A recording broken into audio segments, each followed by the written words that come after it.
So recently I caught up with an old friend and she was telling me that she got divorced. And I was so surprised because her and her husband were such a cute couple and they had been together for 11 years. So I asked her, like, what happened? I figured something bad happened. She's like, honestly, I was just bored. Like, my husband, all he did was work. I was a stay-at-home mom. We had 3 kids and I just got lonely and bored. And she says that when she would bring it up, like, he would take her out, but it was just boring to her. Like, she needed some excitement in her life. She just felt like she was just a mom and a wife, and her husband just wasn't doing that for her. And she had other friends that had, boyfriends, or like they had just got married, and they were always going out, always going on vacation, always partying, like going to the club, going to the bar, hanging out with friends, and they did none of that. And when she would bring it up to her husband would always tell her, like, I gotta work. Like, they had a big house, they had nice things. Like, he was just trying to work. So they ended up getting divorced. And now, she's single, she lives alone, she's working, and she's dating. So then I told her, oh, well, that must be exciting, like dating and stuff. And she's like, no, I fucking hate it. And I was like, why? And she's like, because all they want to do is just have fun. They just want to go to the club. They just want to go to the bar. They just want to hang out, have a good time, and then that's it. She said no one wants to help me out. Like, I'm trying to find someone that's going to help take care of my kids. She's like, I just want someone to be a provider, not just a good time. So I was all like, well, wasn't that what your husband was doing? And she's like, I know. And I guess now her ex-husband is dating someone, like, seriously. They have been divorced for a total of 3 years, and he has been dating this girl for 2 years. She has 2 kids, and they're already living together. She says that he's fully taking care of her. Like, the girl doesn't work, she doesn't stay. I left my husband 5 months ago and I regret it. No, you're not supposed to say that. I know I'm supposed to be in my living my best life, hoe era, whatever, but like, no. These last 5 months have broken my spirit. They have been the hardest of my life. These last 5 months have required so much work, so much discipline to get back to myself. But it's supposed to suck. I talked to my friend last night about this on the phone and he really put it in perspective for me. Said the year you get a divorce was going to suck regardless. I question my decisions constantly. No matter what choice I made, I would have been miserable regardless. Life is not supposed to be happy and perfect all the time. Most growth comes from the times when we are having to do the work, having to sit in our misery, having to sit in the quiet. And that is exactly what I'm doing. 31 and I feel like I'm 18 again trying to navigate the world. Because you know what I regret more than leaving my husband? It having to get to that point anyway. I regret marrying the wrong person in the first place and not listening to my intuition. From my mistakes. So that you can learn from me being a dumbass. Because I feel dumb all the time. Of course, it's normal to have regret. I regret so many things in my life, but I can't let it ruin my life either. Never learn from things going right. We learn from them going wrong, and I'm holding on to that. I regret that I had to get to that point. I didn't want it to, but it happened, and we move on. So I saw a comment, I deleted it, but I need to respond to it. Someone asked to hear my husband's side.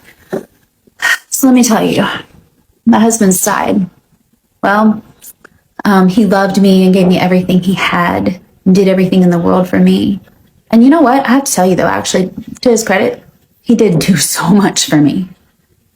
Except show me love and respect and attention and hold me and kiss me and look at me and communicate with me and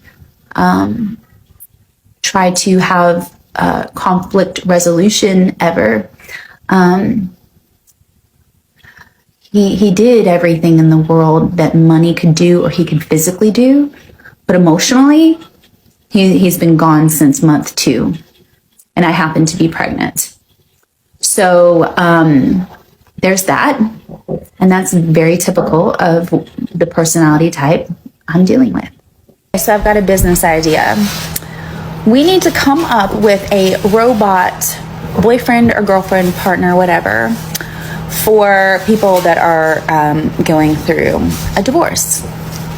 That way, you don't feel super lonely, and you can or is there like a service of men or women, but for me it'd be men, that I could buy to just give me compliments all day and tell me he loves me and everything's gonna be okay, and call me and check on me and like just build me the hell up. And because I don't actually want someone, I just want some affirmation right now. So we need to create a service like this. I'm taking applicants right now. One thing I cannot watch on TikTok is the girls teaching other girls never settle for less, but then they follow it up with a designer bag reveal or a dream vacation or just showing off something that their man bought them. And maybe they're doing this without realizing it, but what they are doing is they're preparing you to be dissatisfied with whatever your partner brings to the table. And by consuming these types of videos, we start learning to measure love by material things. And we turn to our own relationship and we're like, why doesn't he do elaborate Valentine's Day decorations? Or why doesn't he surprise me with luxury vacations? Why doesn't our love story look like that? But that's the problem, is these are wrong role models. And if we're not careful, we start chasing perfection instead of partnership, or materialism instead of meaning. And real relationships aren't built on those aesthetic dates or luxury shopping sprees or even the staged prank videos. That type of content is toxic because it causes you to compare, and comparison will rob the joy and connection that you have with your man faster than anything. And you know where it's going to come out? Through how we communicate. A solid marriage is going to thrive on mutual respect, trust, and for us women, it's understanding how to master our feminine expressiveness and communication.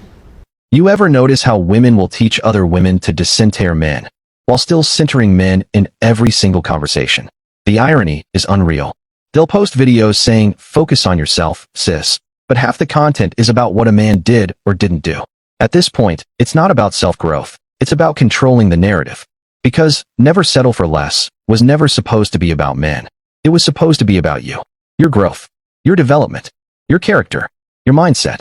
But no one ever says, don't settle for a lazy version of yourself. That would require accountability. Let's walk down memory lane for a minute. First, it was, there are no good men. Then came, where have all the good men gone? That switched to men are intimidated by strong women, followed by men don't pursue anymore. Men aren't emotionally available.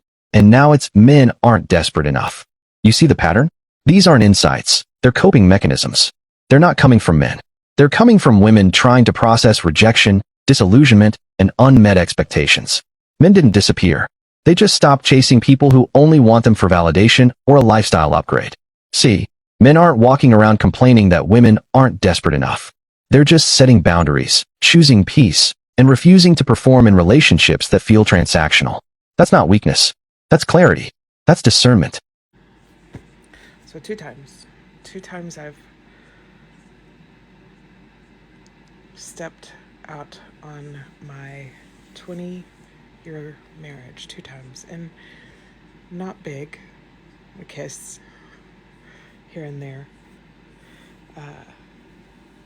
And both times it's caused a separation, because when you live in a situation, and here's the thing, I'm not going to justify cheating. I don't think it's justified, which is why I've chosen to separate after certain things. But at some point, whenever you're with somebody, and after, I'm going to tell you, I was with this person for 20 years, and for 18 of them, he made me beg to be touched.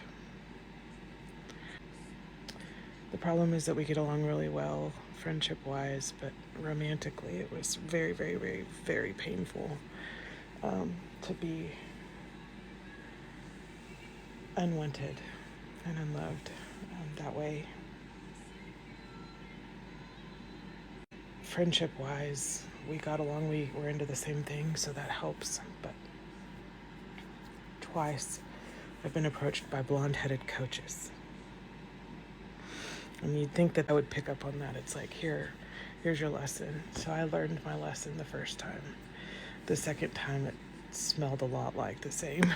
And so it probably was, wanting an entourage of women to follow behind them. The first one definitely wanted an entourage, and the second one definitely was a coward. But then watched after, stalking me, and anyway, DMing, pursuing, and you're kind, and they take that as flirtation. But you get so angry in that situation where you're not being loved, where you have to beg for any kind of affection, that you're not thinking straight when it comes to allowing someone else to admire you. And so that's what you do. You let them admire you.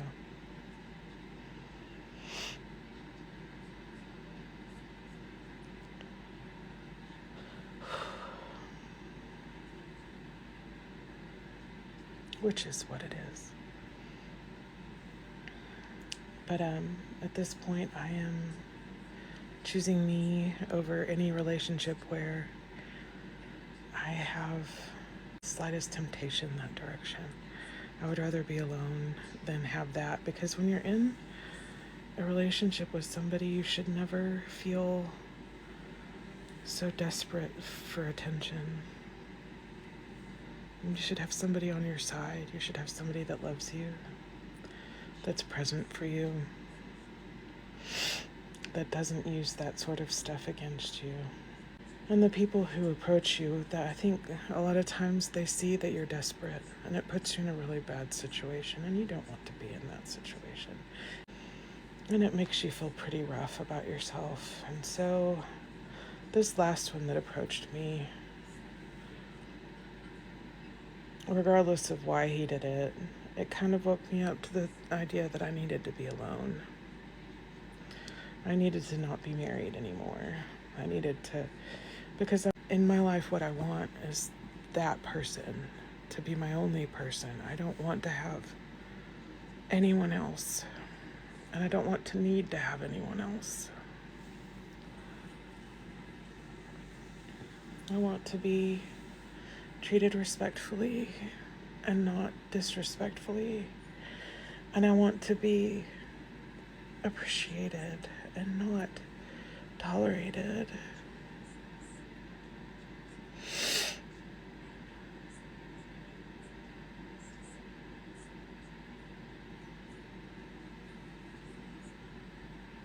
And so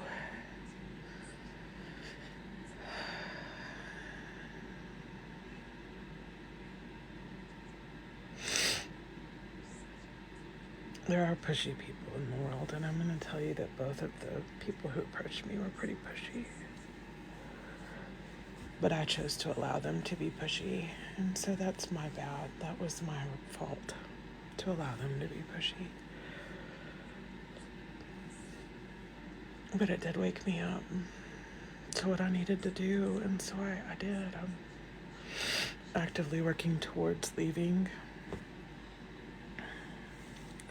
And divorce is hard, but it is what it is. And I'm working towards a peaceful end to something that was good at times, where I have a beautiful daughter, and where this person I so loved him. And I so thought the world of him, and I still have love for him, but not the same way. And I wanted things to work out, and I didn't want to have to do things like I'm doing, but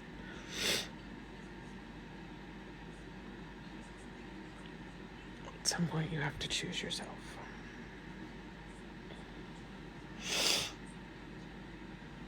And to the two who approached me, the two lovely coaches, I hope that your wives understand what you do. Because my husband knew about you.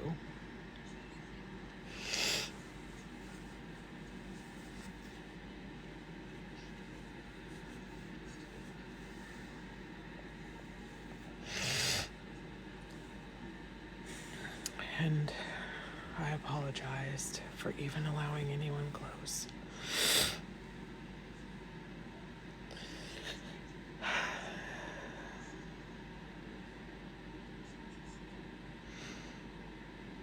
And so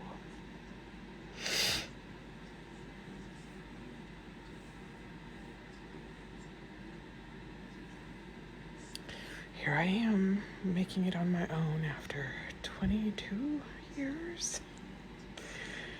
And I'm finding freedom in that, and I'm finding healing in that, and peace. And while it's hard because you miss, I told my brother it was surreal. It's surreal.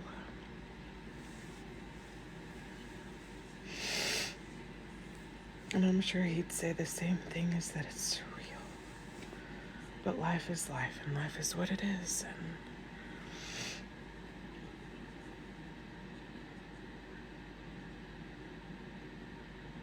And here I am, making it, and never wanting to be in that position again where I'm so desperate, and never wanting to be in a relationship with someone who would make me feel so desperate, and never allowing people to make me feel so desperate for love and for affection and for anything like that. It's a job of working through and learning what you can and can't tolerate. But anyway, you'll be good.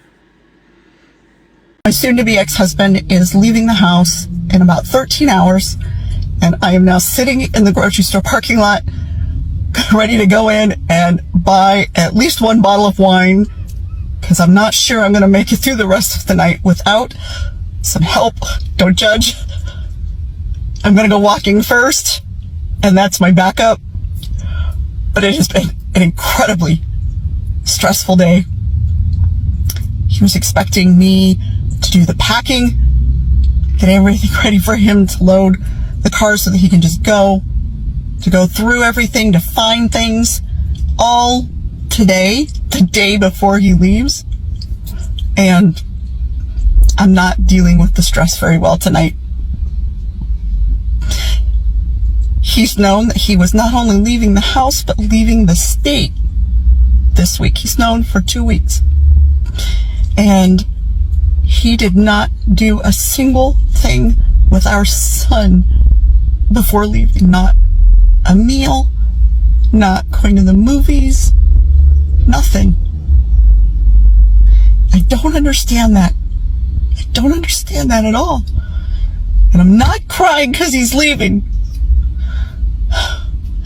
I am just upset for my son, for the things that I think that he's missing out on. But none of my tears tonight or tomorrow are about sadness for what's happening.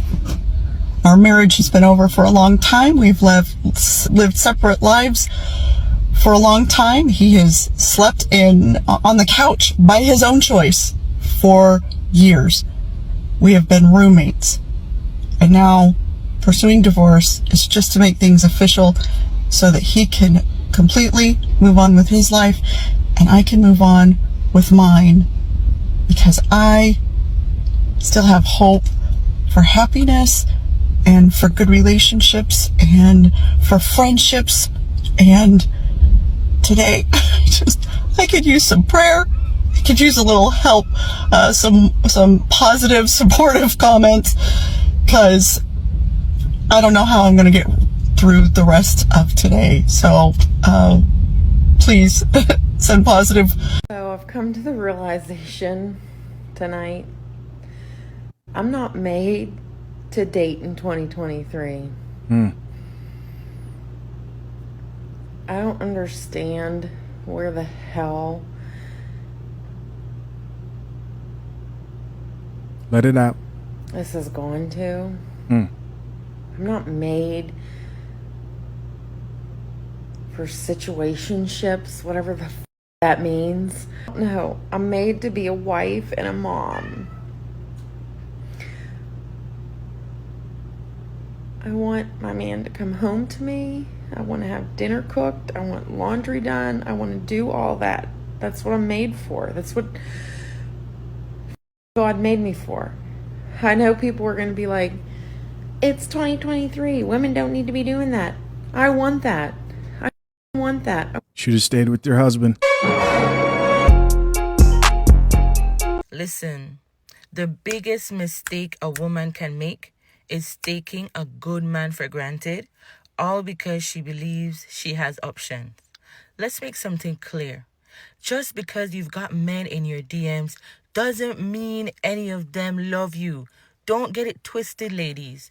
Attention is not affection, and desire is not devotion. A real man, listen, the kind of man that truly loves you, he's not easy to find, because that type of man, he listens to you, he protects you, he believes in you, he invests in your growth, and he stays consistent even when you're not at your best. But you know what happens many times? You know what we do as women many times? We don't play him. We compare him to the flashy guys. We compare him to the emotionally unavailable men. Sometimes they insult him, ignore him, manipulate him, treat him like he'll always be there until he's no longer there. And then, when he finally walks away, that's when the realization kicks in. That's when you realize the truth. Those men in your inbox, they weren't really trying to build anything. They were just passing time. And now, the one who was ready to give you the world is gone. Listen, ladies, don't be fooled. Gifts aren't love. Sex isn't commitment. And good morning, beautiful, and those texts from strangers don't mean that you're being cherished. Sis, you can find a man who wants your body on every street.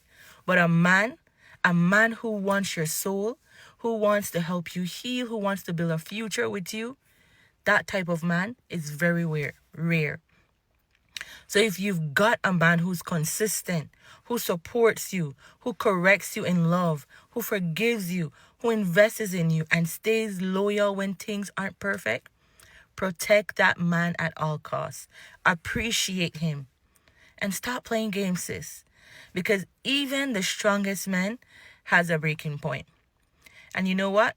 The biggest regret is realizing that you lost something that was real. You lost something that was valuable because you didn't value it when you had it in your hands. The court notified me that my final decree of divorce has been approved by the judge. I know that it sucks being alone. I come home and I'm alone. I go everywhere alone. I don't hardly talk to him anymore.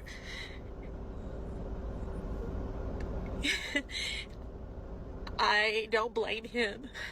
I filed for the divorce. So I'm sure people are wondering, well, you filed. Why are you so upset? Why are you crying? Just because you make a decision that you think is going to end up making things better doesn't mean that you have to give up the fact that you love that person or that you did it because you were trying or whatever. I've never met anybody like him, and I've never loved anybody like him either, but I don't want a divorce. I still am very much in love with my husband.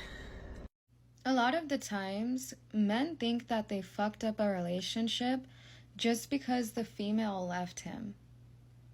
But what she's not going to tell him, especially as of right now, is she left because it was just how she was feeling in the moment.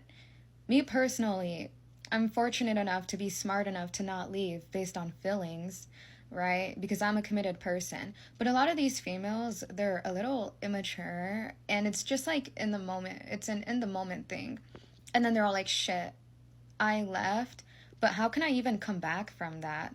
Like, you know, it's kind of embarrassing for her because it's all like, I left for no reason, and if I come back, then I'm gonna look stupid, right? Like, I'm telling you, a lot of women have egos, so it might take them a long time to come back. With me personally, I'm humble. I'm very humble. So if I leave a man because I was being a little stupid and impulsive, I'm gonna come back and admit it, right? I mean, it's not gonna take me 1 hour to realize that, you know what I mean?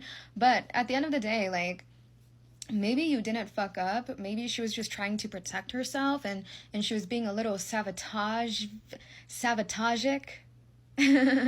So at the end of the day, like, I'm not telling you that you are perfect. We both know that you weren't. But what I'm saying is, like, you guys need to understand.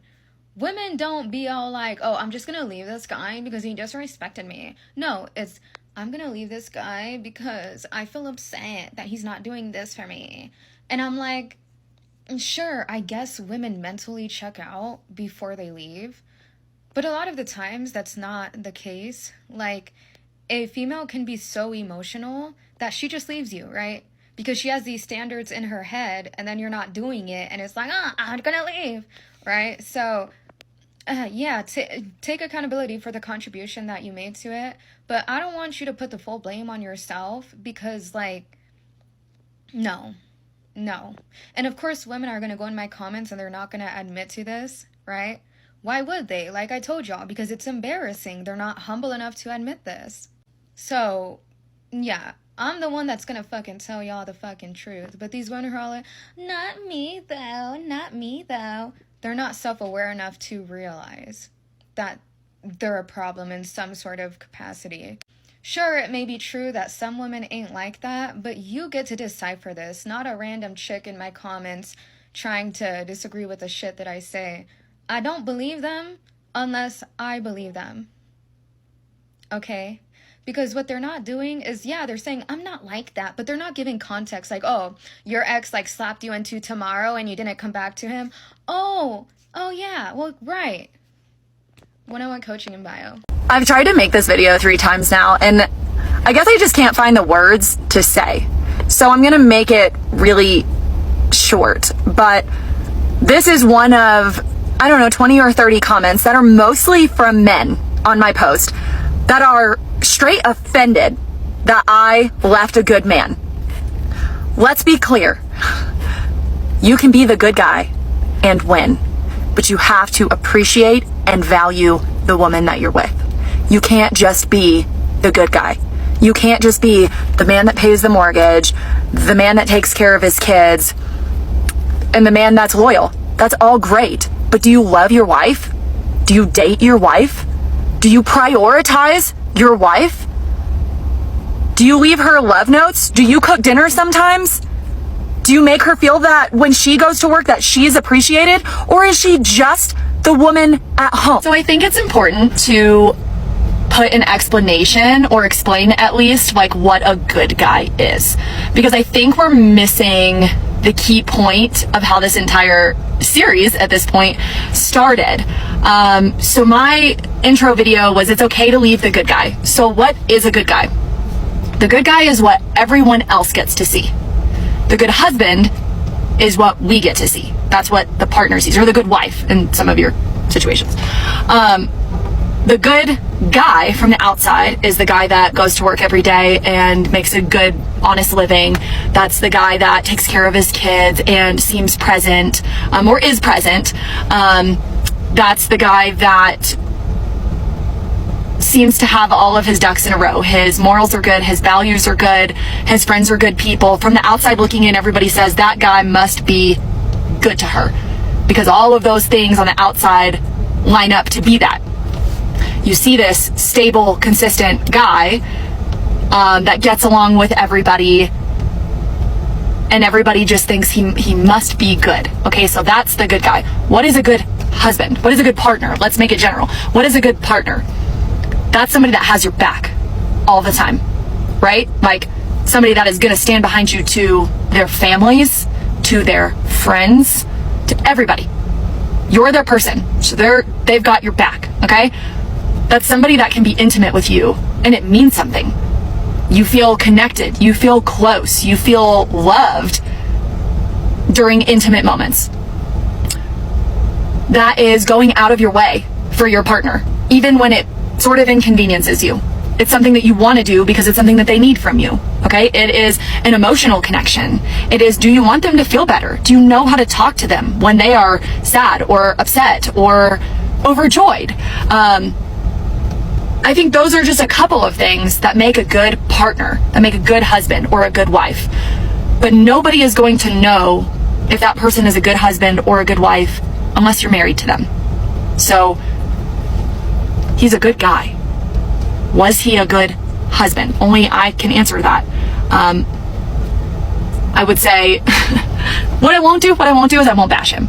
I'm extremely thankful for the 12 years that we spent together, and I think we learned a lot. I will miss him every day of my life. I will miss him as a human being. Lucky for me, we have kids together, so hopefully we can be friends, and right now we're doing a great job at that. But we both knew that we aren't meant to be together. And will I regret that? Maybe. I don't know. I don't regret it right now. And I don't think he does either. So I think that's important to bring to the table. So many of you think that you know the whole story, and you're saying, well, the good guys can't win, and you're going to regret this, and he deserves somebody better. I might, and he does, and he is a good guy, but just because you're a good guy doesn't make you a good husband, so don't get that twisted. You still have to put in the effort with the woman at home or with the man at home to make it work. You can't just be a good person and automatically think that you're going to be a good spouse, because that's not how that works. Being a good person usually doesn't take that much effort. Being a good spouse takes effort, and it has to be effort that you're willing to put in. And some of you said, well, were you willing to put it in? Probably not. Probably not, because it's hard to be good to somebody when you don't feel like they're being good to you. And then it's who makes the sacrifice first. And I don't know if either one of us did that. So there's my accountability for the day. You're right. It was partially my fault. 100%. I will take 50% of that 100% that it was my fault.